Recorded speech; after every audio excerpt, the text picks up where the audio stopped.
and welcome to Fab Toys. Today we'll be unboxing the Big Hero 6 Armour-Up Baymax.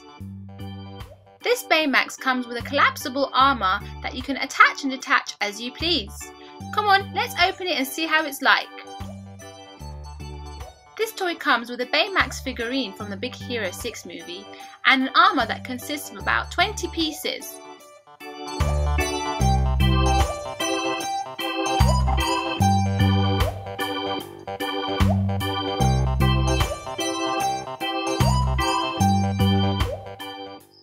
Putting the armour together was a bit tricky, so children under 5 probably need an adult's help.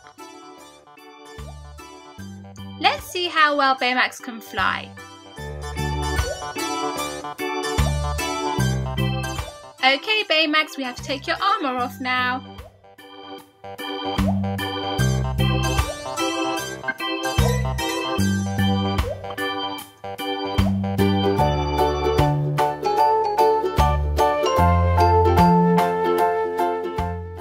I would say this is a nicely designed toy and the children have a lot of fun with it. But because the armour keeps falling apart really easily, I'd say I'd give it 2 out of 5.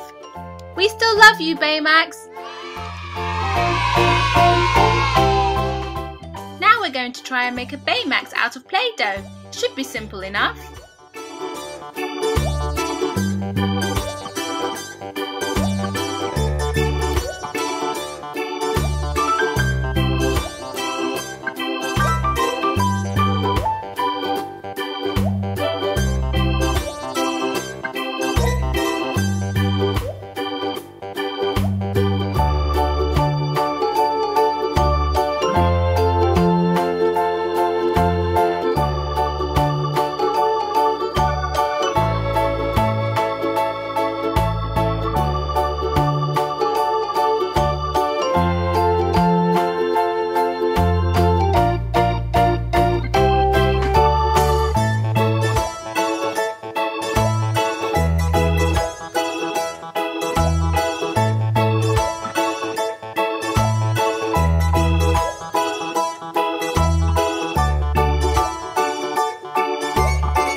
Thanks for watching Fab Toys. Don't forget to subscribe.